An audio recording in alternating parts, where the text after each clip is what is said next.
Hey there, welcome to the latest installment of Hiker Homily. In this episode, I'm going to talk about my top 5 things that I wish I knew when I first started backpacking. And excuse my voice, I've got some kind of weird summer congestion thing going on that's got me coughing up wonderful things and is really affecting my voice. So I'll do the best I can here. But I wanted to get this one out because it's been a while since I've done a Hiker Homily. And it is, for me, starting backpacking was the summer of, I believe it was 1980 or either 79 or 80. Yeah, going that far back was my start for backpacking. And I literally knew nothing. I had never even heard the concept of backpacking until I went to a specific summer camp where they were offering that as one of the things you could do. You could go on an overnighter or a two-nighter even. And the whole concept blew my mind, as I've said in some of the other videos.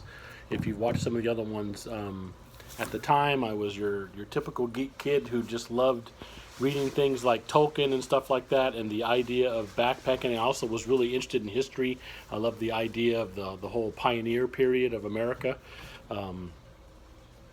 And the idea of backpacking was just that stuff, that kind of an adventure rolled into it. You could actually put everything you owned on your back and go out into the wilderness and live for a little bit. And I was like, wow, that's it. That's the adventures and stuff that I read about. Amazing. So, but I was totally oblivious to any kind of things that, backpackers knew even back then, and that eventually we've figured out. So some of the stuff I wish I knew when I first started backpacking. For me, number one was keep your food easy. Back then, I learned how to backpack in a group, and the group always stayed together. There was no such thing as hike your own hike. The group, for safety reasons, was, we were all young folks, and we were all from the summer camp and things, and so that was ingrained in me. And so even when we went backpacking with friends, we tried to let the slowest person set the pace for the group and not get too separated, because we were friends, we were part of a group, we wanted to be together and things like that. And that also meant the whole food thing. So one person was carrying a great big pot that took up a whole bunch of space. One of us or two of us were carrying some slightly smaller pots and a decent sized camp stove. Nothing like the little tiny things we have now. Pretty decent sized camp stove, and the fuel for it and things like that. And we kind of split the load that way to make sure one person wasn't carrying everything. But we would then carry these big meals that were communal meals. We'd cook a whole big pot of food, and everybody would take a bowl full. And things like that. And it was kind of an interesting, kind of a fun way to do it. It's different than a lot of the backpacking is done now, where every individual has his own little meals and stuff like that. But every single meal was large and had to be cooked. And so that meant you're carrying, even for a 2 or 3 day backpack trip, you are carrying a decent amount of fuel. You're carrying a lot of food that has to be cooked. It's dehydrated, so it's not heavy, but it's a decent amount. It takes up space, and all that kind of food comes with cleanup. You have to clean up that big pot and do it in a way that's not going to attract animals into your camp. So it just adds to the work. So keep the food easy. I wish I had known about simple things like cold soaking and things like that. Back then, we didn't really hear of cold soaking, but we did do things like, for lunch, typical lunch for us would be cut up salami. We'd get a salami roll, and we'd cut some up, cut up some cheese. We'd get a brick of cheese and cut, and a little bit of like snacks or nuts or something like that, and that would be lunch for backpacking and things like that. And I'll get back to the snack thing in a minute. The second thing out of the top 5 that I wish I knew when I first started is cotton is rotten. For backpacking, when you're going to be out there for several days, it is important to have materials that help pull moisture away from your body, and that when they get wet, they don't, number one, stay wet for a long time, and number two, get heavier when they are wet. And that is cotton and denim and any of those kinds of materials that come from cotton in a nutshell. you even the sweat of your body would get into jeans or a cotton T-shirt, and there it would stay, and that created all kinds of issues for backpacking. And I just didn't know any better back then. Not to mention the fact that back then there wasn't a whole lot of choice. The backpacking industry was mostly basic stuff: backpacks, tents, sleeping bags. It hadn't really gotten into clothing and some of those other things that the industry has gotten into now that are specifically made for active wear like this and things like that. So, yeah, that was another thing that just, to just know that if you could find other things besides cotton, because for the big thing for me, I always wore was cotton socks. And holy mackerel, that just ended up not working. I finally figured out that there was wool socks out there that were actually not itchy and comfortable and did okay, and they breathed. So I started wearing those after a couple of years. But my first couple of years, it was cotton socks and cotton T-shirts, and that just led to issues, just constant issues with just the wetness staying with you. And if it got cold in the evening, you're stuck with that. So yeah, that kind of thing. The other thing that I wish I knew, the number 3 thing, is you don't need clothes for every day. That goes along with overpacking. If you have a backpack this big, you're going to fill every space. You don't have to do that. You don't need to overpack your gear. And I was one of those ones back in the day that I used to have a tendency to do that. I'd make sure I have, a decent big, because no digital stuff back then, big cameras. Sometimes I'd carry a pair of binoculars with me, and it's like, for day hikes and things, that's okay. But if you're going to go out there for 2-3 days, that is just weight you don't want to be carrying. And one of the big things for me was clothing. I just assumed that just like you would pack for a vacation, if this is a 3-day backpack trip, then I'm going to bring 3 pairs of shorts of some kind, at least one, and probably a pair of jeans in case it gets cold. I'm going to bring three shirts, 3 different pairs of socks, at least 3 underwear, if not more. Sometimes I'd even have a swimsuit in there. Holy mackerel. If somebody had smacked me on the back of the head way back then, it would have been appreciated, as far as saying, hey, you do know you're going to be out in the forest. You're going to get dirty anyway. Nothing you do is going to prevent that. So, excuse me.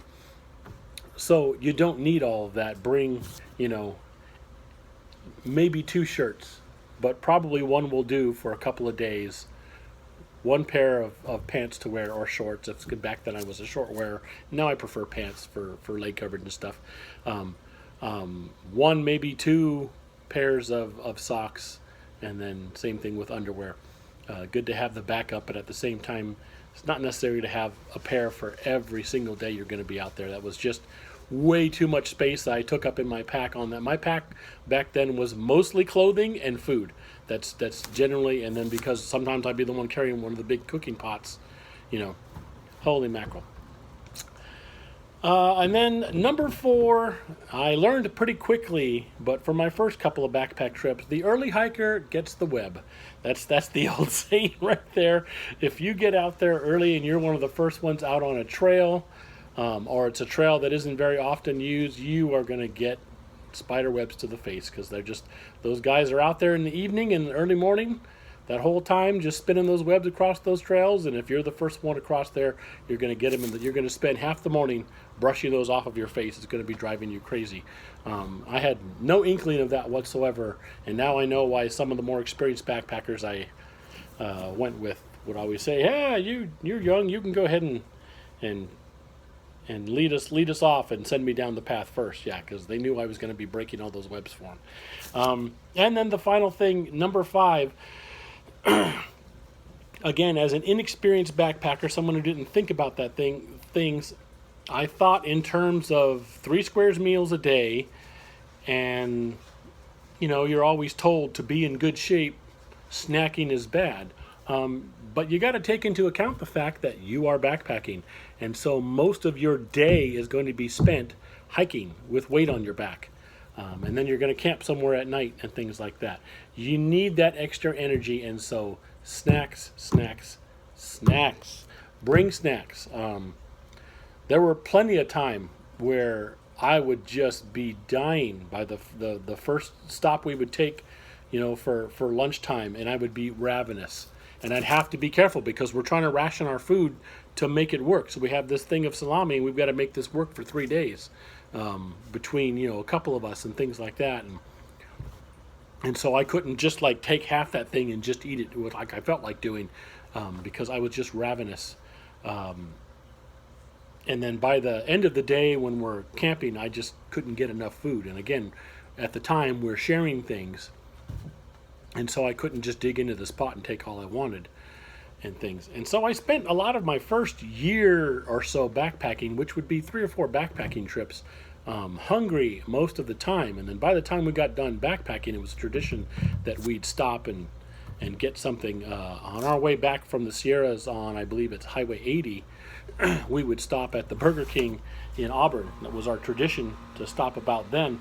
Kind of clean up in the bathroom as much as we could, wash our hands and faces and stuff, and then we'd get things. And I would pork out because I was starving most of the weekend. And that's because I didn't take into account the fact that you need snacks.